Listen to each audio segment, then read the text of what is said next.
Hello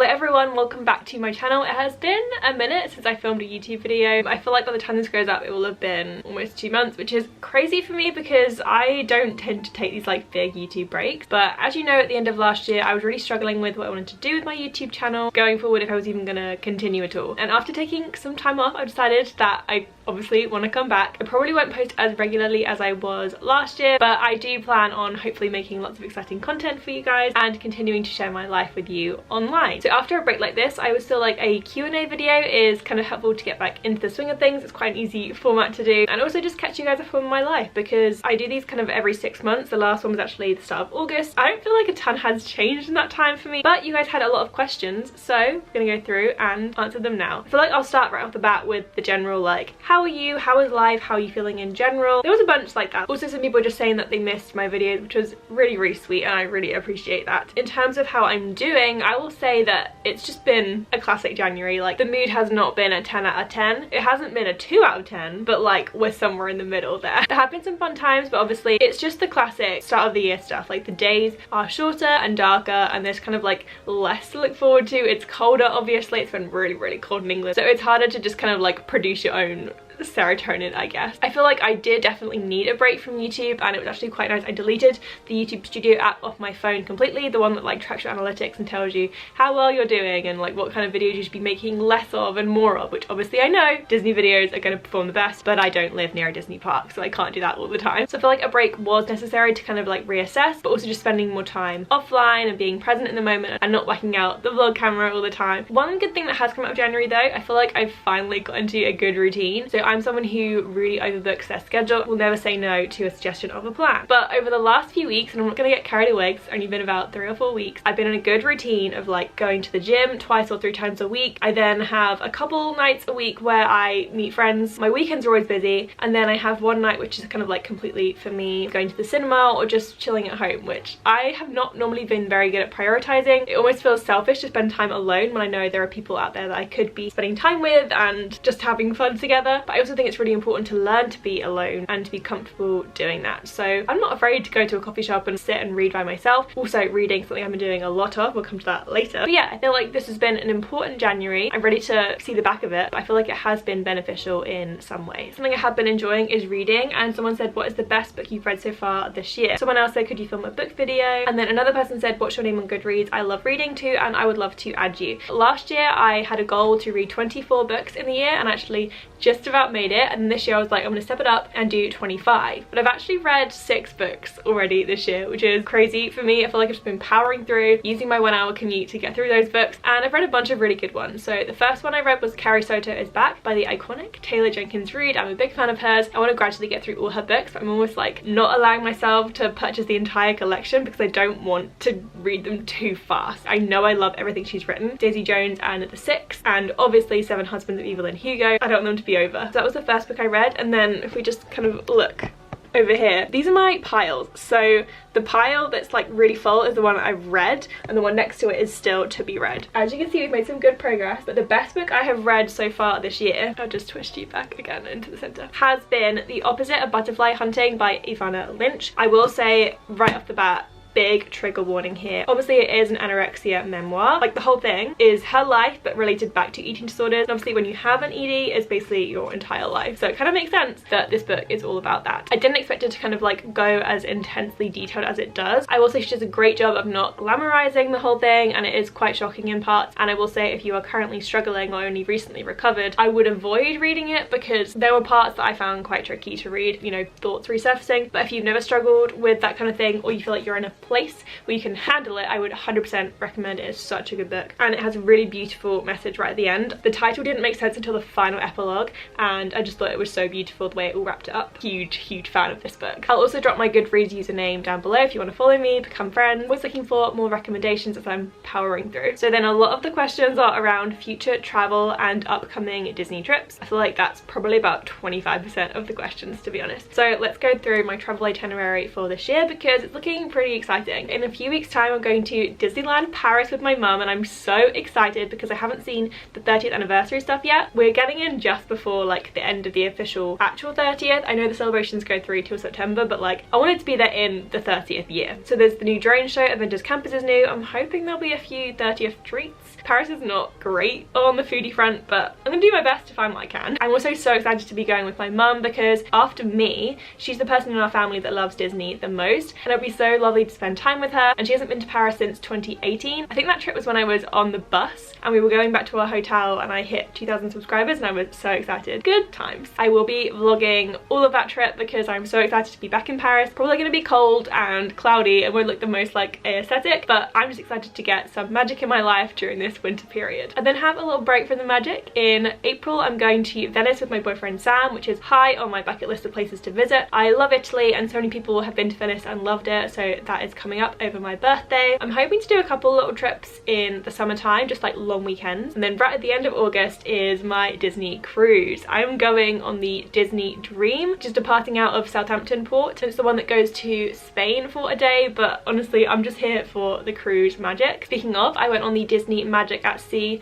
the mini staycation cruises they did back in 2021. I loved that experience, but it was so rushed. It was just a 2-night thing and I genuinely felt ill by the end of it because we tried to do so much, we barely slept. So I feel like this experience will be quite different. It'll be a lot more relaxed. I think it's a 4-night cruise, which is kind of crazy. I'm going with Fee, Ruth, and then also my sister is coming on that one. So I'm very excited for that. Then we come to the big trip in November. Me and Fee are going back to Disney World. I am so excited for this one as well, even though it's so far away. We already have a spreadsheet going to plan what we're going to do. We don't have anything booked right now apart from our flights, so it is definitely happening. I'm excited to maybe share my planning process with you guys as we get closer to that, because I've never really shared like the planning behind the scenes aspect of it. So if you are interested in that, let me know in the comments down below. But that is my itinerary for the year. Lots of exciting stuff, so if you want to stay tuned for that, feel free to subscribe. Someone did actually ask, how do you get so much time off work? You seem to go on loads of holidays. Firstly, I will say that I am a freelancer, which means that I can kind of take more time off if I want to. It's just unpaid. And then also I don't ever take time off unless it's for a trip. So I know some people take off random days to just kind of like chill and relax. If I'm taking a day off, I'm normally out of the country. Also last year I changed jobs, which meant that my holiday allowance kind of reset, which is why I went on a lot of trips last year. I definitely made the most of that. But yeah, also everyone is in a different situation. Everyone has a different holiday allowance. Also I post a lot about my trips after I've been back, so it might seem like I'm away a lot more than I am. Like I'm definitely lucky to go on a lot of trips, but it's not like I'm constantly out of the country. I have to get my work done. And then to lead on to that, a lot of people are asking about my job. So I work at Disney Plus in the UK as a copywriter. I really enjoy it. I've been there since the end of June. People are just asking how it is going.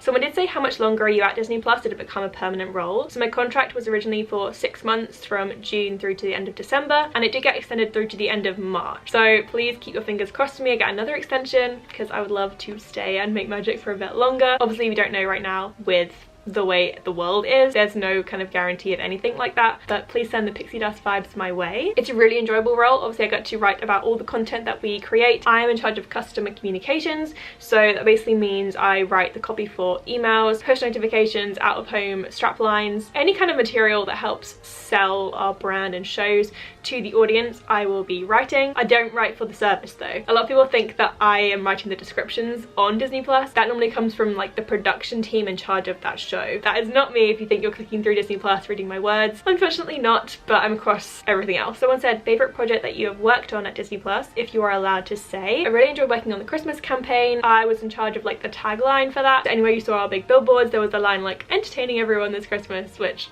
I wrote. And then also something really cool that happened the last couple of weeks, I'm gonna go get actually to show you. Disney Plus is now a perk that all permanent Disney employees can enjoy. So we created this guide, which is distributed internally. They're still everywhere in the office, and I was in charge of all the copy for this. So it's like promoting all of our shows. Extraordinary is actually really good. That came out this week, and I would definitely recommend giving it a watch. It is 18 plus, so bear that in mind, but it's really funny. Yeah, this was all my copy, which was a very cool opportunity. I did take a few of them for my portfolio. 7 months down, hopefully many more to go. So those were the main questions that came up a lot, and now I'm going to go to the kind of more random ones. Someone said, do you ever get FOMO related to the DCP? It's been 4 years and I still have regrets jealousy. But a lot of people that I know are actually on the CRP right now, which is the Cultural Representative Program working in Epcot. People who are on my program, or kind of like I know through the internet, they are out there making magic in the UK Pavilion. Obviously at times it's like, oh, I would love to be doing that. I would love to go to Hollywood Studios before work and just be that close to the magic. But then there's a couple of things I remind myself. Firstly, I worked hard to get to where I am in my career right now,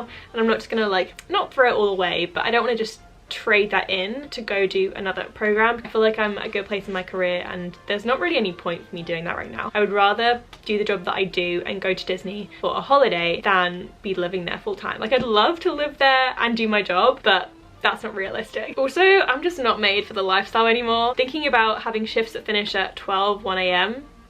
it's not for me, definitely not. I am someone who likes to be in bed at 10 o'clock with my books, lights out at 10:30. And then also it's really important to remember that the DCP in general is so much more prevalent on social media right now. Everyone captures so much content for themselves, even if they're not like a content creator, just videos and photos, and they share them all online. And it's very easy to make things look very aesthetically pleasing and perfect. So it's kind of like you're bombarded with that online and kind of reminders of the program. But it's important to remember that they can't film when they're actually at work. They're only filming the fun side. So of course it looks great that they're, you know, in Magic Kingdom and watching Festival of Fantasy, but you're not seeing the kind of harder sides of it, the buses, the roommate situation, all those different things that make it more of an internship than just like a glamorous job. That's not saying that I wouldn't promote the programs. I feel like it's a great thing to do when you're young and you haven't got any responsibilities and you don't know what you want to do yet. But for me, I feel like I've moved on from that stage. As much as I love the parks and would love to be there all the time, I'm happy where I'm at. I feel like it was a very rambly answer. I hope I didn't like offend anyone in any way. I just feel like I'm where I need to. I was gonna say like I'm where I'm meant to be, but that's so cheesy. Let's move on. Have you seen any good musicals or theatre lately? I actually saw Newsies a couple weeks back, way over in Wembley, and that was incredible. The dancing's definitely the highlight. The singing was weaker at parts, but it's such an immersive production. It's like in the round, so they're coming at you from like all sides, all these newsies. It's a really incredible production. If you can go see it, definitely do. I got my tickets through Today Tix on Rush, like always. £25, and they were supposed to be, I keep a record of all my shows, they were supposed to be £73, so can't complain. And then today I'm actually going to see The Lion King with my mum, and our tickets are £30 in the stalls, and they were supposed to be £139, which is crazy. We got those through the Magical Mondays Disney Tickets website. Then at the end of last year I actually saw a couple of plays, The Mousetrap and also saw To Kill a Mockingbird, and both of those were really good. I really want to see more variety of theatre this year, not just musicals. As much as I love a little song and dance, I just feel like I want to broaden my horizon. If anyone has any recommendations for plays right now in London, let me know. Someone said, did you do Veganuary this year? No, I am far too reliant on my £1 McFlurries and also a little bit of parmesan on my pasta now and again. I did do Veganuary the last couple of years and I really enjoyed it, and it was a great opportunity to try new things, see what was out there in terms of vegan products. I feel like I've reached a point now where I'm comfortable in what I eat. I probably have a vegan diet like 80% of the time, but after years and years of kind of like taking things out of my diet and being really limited on what I would allow myself to eat, I like that I can just enjoy food and not have too many labels on it. I'm never gonna not be a vegetarian because that's kind of been 8 years. Wow, it's a long time. Veganism is just not for me right now. So if you did Veganuary, that's awesome and I respect you for it. Are you seeing Taylor Swift on tour this year? What's your favorite song by her? She is not coming to the UK right now, and I'm very bitter about it, and I can't justify it flying over to the US just for a concert, especially when the concert tickets are so expensive. I don't remember it being this much of an issue before. When I went to the Red Tour, I remember we paid £150 for VIP, and we were in the first like 5 rows of the stalls. We got a bag with a signed CD and a lanyard for £150. I feel like for that now, in the shows that she's playing, you'd be like right in the nosebleeds. I can't comprehend it. Currently, no, I'm not seeing her. She has hinted that she's coming. We'll see. And in terms of my favorite song by her, I will say my all-time favorite is probably Ours, and then my current favorite is You're in Your Own Kid. I feel like if you get it, you get it. And then finally, I get a lot of questions asking about how I got into copywriting at the Walt Disney Company. But someone said, with your job, were you always on the lookout, or did it just pop up at the right time? I made a whole video about how I got my job at Disney, so I will link it down below. And if you have questions more about that, feel free to go to that video and post them there. There's still a bunch of questions, but I feel like that was the main ones people wanted to know. If I didn't answer your question, feel free to comment it down below or message me on Instagram. Thank you so much for being patient with me if you are still watching to this point. As you know, if you are a regular follower of the channel, I've been kind of like up and down in my relationship with YouTube, not just over the last couple months, but honestly the entire time I've been on here. I feel like I'm someone who's a perfectionist and strives to make people happy, and when I upload content that doesn't perform as well, I view it as I've let people down and I'm not doing a good job, even though this isn't my job. So I really just want to try and make the best content I can for you guys and bring as much magic as I can in my daily life as well. So if you enjoyed it, give it a thumbs up, subscribe for all the fun and videos to come. Like I said, Disneyland Paris is in just a few weeks and I cannot wait for that. I'll probably make a kind of like outfit planning / packing video nearer the time. Again, let me know if that's something you want to see. But that's all from me for now, and I hope to see you in the next one. Bye!